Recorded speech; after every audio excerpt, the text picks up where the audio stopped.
Cada decisión en el mundo es una jugada. Aquí analizamos cada movimiento. Esto es Tablero Económico. Bienvenidos a Tablero Económico. El día de hoy vamos a hablar todo lo que conlleva respecto a la reestructuración de Colombia después del terremoto que justamente ocurrió hace 8 días, el lunes 10 de agosto del 2026. Recordemos que este terremoto tuvo una magnitud de 7.4 en la escala de Richter. Tuvo epicentro en San José del Palmar, departamento del Chocó. Se registró a las 7:34 de la mañana aproximadamente y ha afectado a 15 departamentos del país. Entre los que más destacan por sus daños es el departamento de Valle del Cauca, Risaralda, sobre todo la ciudad de Pereira, Chocó, Quindío y Caldas. Hoy, lunes 17 de agosto, según el Boletín 13 de Medicina Legal de Colombia, han confirmado que recibieron 304 cuerpos hasta la fecha, de los cuales han identificado 322 son menores de edad, lastimosamente. 348 personas reportadas como desaparecidas, de los cuales 194 han aparecido y están vivos, y 88 ya fueron encontrados sin vida. Vamos más de 472 municipios afectados, 197 edificios colapsados completamente, más de 127.000 viviendas averiadas y 26.000 completamente destruidas. Más de 3.000 centros educativos afectados, al igual que más de 4.000 centros comunitarios. 5 aeropuertos también sufrieron daños, y en cuestión de los animales han encontrado 768 animales afectados y 496 rescatados. Para abordar el análisis del día de hoy, hay que tener en cuenta que Colombia en el año de 1999, exactamente un lunes también, 25 de enero, sufrió un terremoto de los que más fuertes se recuerdan en la historia moderna del país. En ese momento fue 6.2 en la escala de Richter. ¿Y por qué es importante hablar un poco sobre este terremoto? Porque muchas cosas de lo que está haciendo el gobierno actual de Colombia llevan, digamos, el sello o la marca de lo que se hizo en el año 99, porque es un precedente.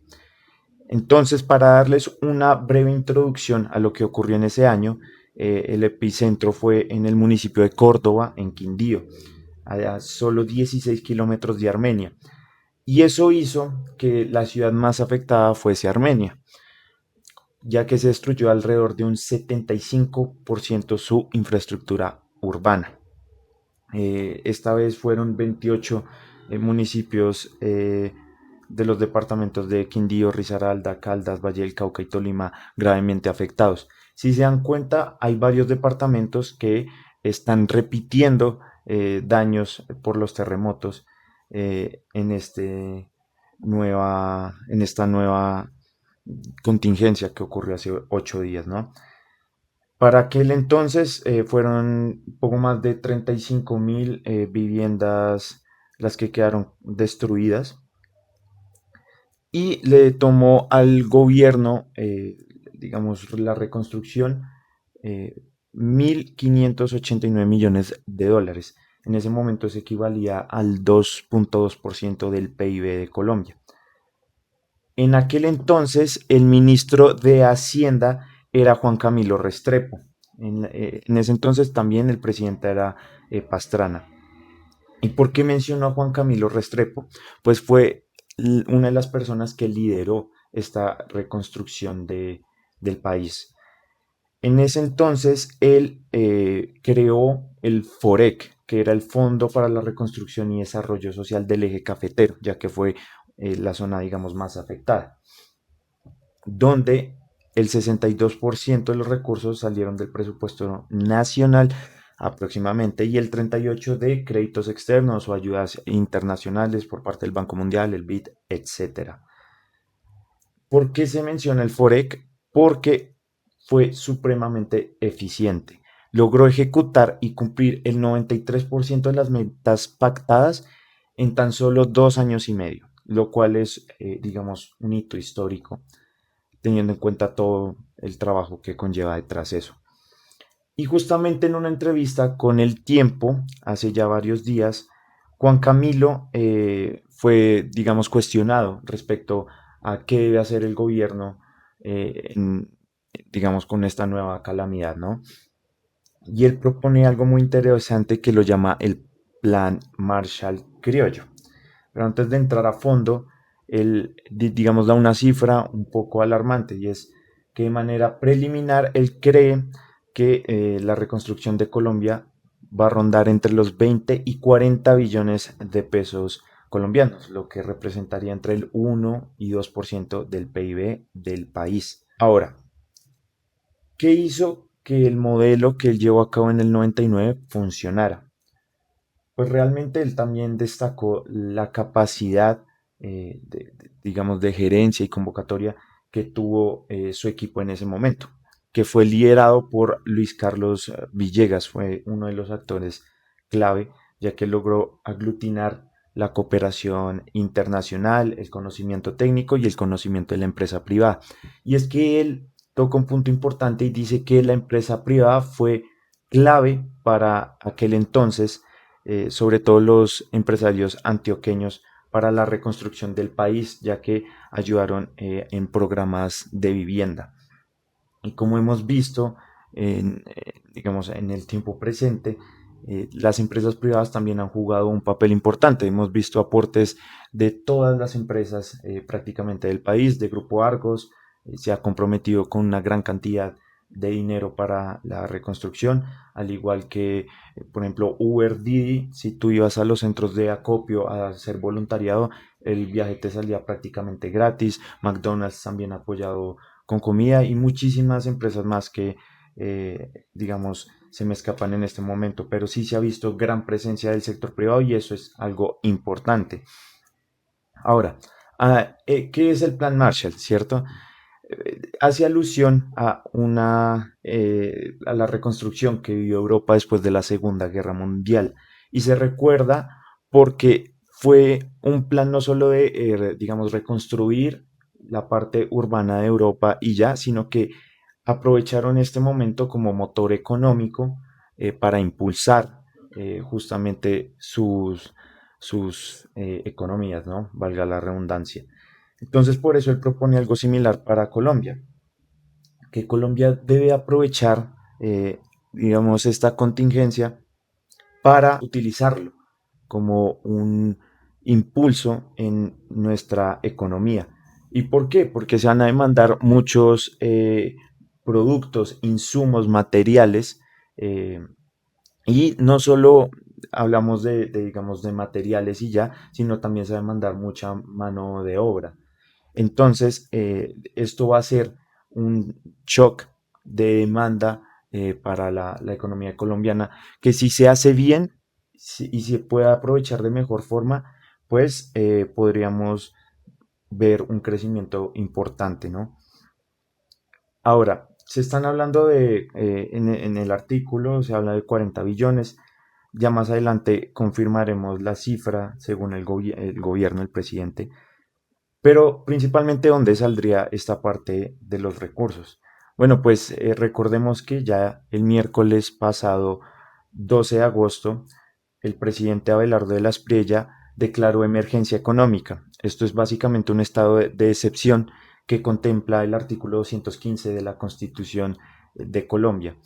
Básicamente le permite al presidente expedir decretos con fuerza de ley para enfrentar crisis graves y repentinas cuando las normas normales no son suficientes.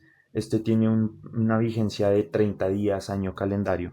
Eh, y también anunció ese miércoles la creación del Fondo Milagro, que vendría siendo el FOREC en el año 99, ¿no?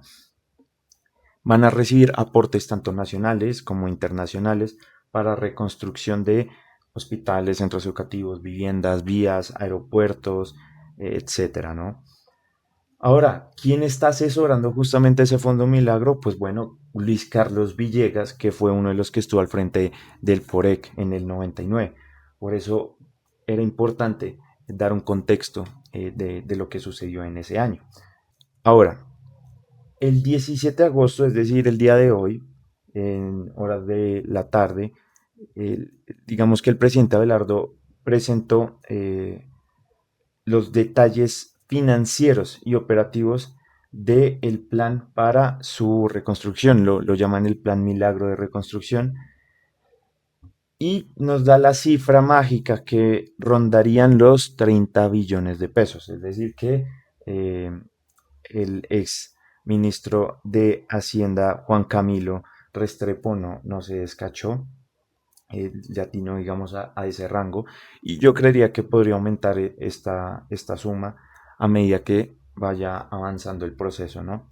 Ahora, el presidente manifestó que el encargado o la persona que va a liderar este plan va a ser el ministro de Vivienda Jaime Andrés Beltrán y adoptará la estrategia Juntos Reconstruimos Colombia. Va a contar con la participación de todos los sectores, colaboración de empresarios, gremios, cajas de compensación, organismos internacionales y sector financiero, todo bajo la coordinación del Fondo Milagro. Eh, en primer lugar, ¿en qué consistiría este plan? Bueno, reacción inmediata y diagnóstico que incluye la entrega de subsidios de arrendamiento a las familias afectadas, apoyo en servicios públicos y la conformación de un batallón de expertos encargados de evaluar de manera técnica las viviendas y las infraestructuras, ¿no? Paralelamente, la llamada reconstrucción de la vivienda Milagro busca identificar proyectos de vivienda de interés social listos para ser entregados. Con esto fortalecen un banco de materiales y aplican el modelo Todos Ponen. Básicamente, ¿en qué consiste este modelo de Todos Ponen? Pues argumenta que esta reconstrucción no lo hará un solo sector, lo vamos a hacer entre todos. El gobierno pone, empresarios ponen, cajas de compensación ponen, sector financiero ponen, territorios ponen, cooperación internacional también, lo que lo va a hacer un modelo integral. Además, se incluyen estrategias de reconstrucción rural con alianzas junto a gremios agrícolas y productores regionales para atender de manera específica las necesidades de las familias campesinas. El plan contempla igualmente la reparación de infraestructura complementaria, como lo mencionamos, colegios, parques, puestos de salud, etcétera. Ahora es importante destacar que para las personas damnificadas que deben de estar inscritos en el RUT, el Registro Único de Damnificados, por lo que las autoridades ya han instalado puestos de mando unificado en regiones como Quibdó, Cali, Armenia y Bogotá para que vayan y se registren, al igual que también ya hay en puestos, módulos en alcaldías y municipios, incluso en zonas aledañas, ¿no? ¿Qué se necesita para inscribirse en este registro? Bueno, las familias deben de solicitar una evaluación técnica de su vivienda por parte de bomberos o Cruz Roja, acudir al punto de atención con documentos de identidad y detallar las pérdidas materiales. Con esto entrarían a un censo que va a tener en cuenta el gobierno para ayudas estatales. Como ya lo mencionamos, serían subsidios temporales de arriendo, también kits de asistencia humanitaria, alimentos, agua potable, colchonetas, artículos de higiene, etcétera. Y también traslado médico de emergencia para pacientes que necesiten tratamientos especiales para ciudades como Medellín o Bogotá. Ahora, ¿cuál es uno de los más? Porque es que, a ver, el desafío no es solo es recaudar el dinero, ¿no? También es protegerlo, porque recordemos que Colombia es un país que ha sido azotado por muchos años a través de la corrupción. Y este es justamente uno de los puntos importantes que también se debe tener en cuenta, ya que la Unidad Nacional de Gestión de Riesgos y Desastres viene de un escándalo en el gobierno pasado, lo que inquietaría un poco eh, la forma en la que se van a tratar estos dineros, ¿no? Aunque es importante destacar que la toma de gastos y coordinación técnica de los proyectos de mitigación eh, y los recursos financieros de sus fondos de emergencia históricamente han sido administrados mediante un encargo fiduciario por la previsora sociedad anónima. Entonces, esta sociedad mixta es responsable legalmente de realizar los desembolsos, firmas y ejecutar materialmente los contratos. Entonces, eso es algo que hay que tener en cuenta. Muchas personas dicen que el gobierno debería crear una nueva entidad. Bueno, vamos a ver qué pasa.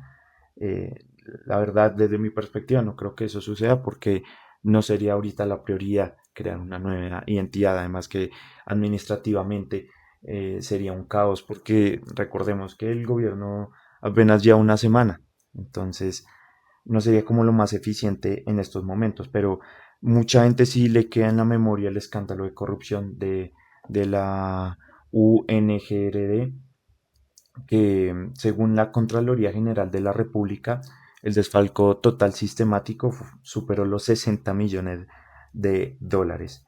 Ahora, ¿cuánto podría tardar este proceso de reconstrucción? Que es lo que se preguntan muchas personas. Bueno, según Juan Camilo Restrepo en la entrevista, eh, se tardaron 4 años en restablecer casi que al 100% todo el eje cafetero. Sinceramente, yo creo que podría tardar un poquito más en el caso de Colombia, en el sentido de que fueron más las viviendas afectadas, fue un terremoto mucho más intenso, más fuerte. Pero sí es cierto que también la tecnología ha avanzado y el gobierno ha sido muy eficiente en sus labores. Pero la prioridad en estos momentos debe ser más, claro, primero rescatar las personas que todavía están bajo los escombros. Ya sabemos que Chocó terminó su fase de exploración en este sentido y ya están puestos para reconstrucción. Pero hay otros departamentos que todavía siguen rescatando. Eso es lo primero. Segundo, hay que enviar equipo técnico e ingenieros a revisar edificio por edificio, vivienda por vivienda. Y esto es una tarea muy ardua, porque como lo vimos, más de 127.000 viviendas son las afectadas. Entonces, se necesita un equipo grande, es una tarea de coordinación muy extensa. Y justamente Camacol está necesitando ingenieros. Sabemos que hace poco el presidente estuvo llegando con un equipo de ingenieros desde Bogotá para que empezaran con, con los primeros análisis de, de, de las infraestructuras de estos territorios, pero se necesitan muchos más. Entonces, si conocen algún ingeniero que tenga el tiempo o que la disposición de ir a estos territorios, Camacol en la página están haciendo estas convocatorias. Básicamente este es el panorama de la reconstrucción de Colombia. Esto es la última información que ha salido a la luz. También es importante destacar que han ocurrido unos incendios muy importantes en Tolima, que es otro problema para el gobierno de las Priella. Sin embargo, vamos a ver cómo se va gestionando todo en el transcurso de las semanas. Recordar eh, un breve recorderis, valga la redundancia. Los voluntariados en Bogotá, la mayoría terminaron hoy, lunes. Sin embargo, los mercados que se enviaron desde la capital son mercados que van a durar una semana, por lo mucho dos, y eso. Entonces se va a necesitar constante presencia de voluntarios para que no quede solo en el FOMO de las redes sociales de ir a ayudar, sino que vamos a estar así unos 4 o 5 meses en los que ellos necesiten provisiones, para que lo tengan muy en cuenta. lugares como el Minuto de Dios están toda la semana. Ya se sabe que el Campín ya no va a ser un centro de acopio, y otros puntos de acopio también se van a desmontar, pero por ejemplo, vuelvo, insisto, Minuto de Dios sigue recibiendo todas las semanas. Están enviando camiones, hoy se enviaron por ejemplo 2 a Pereira, más de 500 mercados y kits de aseo, entonces para que lo tengan muy presente. Desde Tablero Económico seguiré informando a aquella noticia que me parezca relevante al respecto. Que tengan un muy buen inicio de semana y nos vemos en el próximo episodio. Cada decisión en el mundo es una jugada. Aquí analizamos cada movimiento. Esto es Tablero Económico.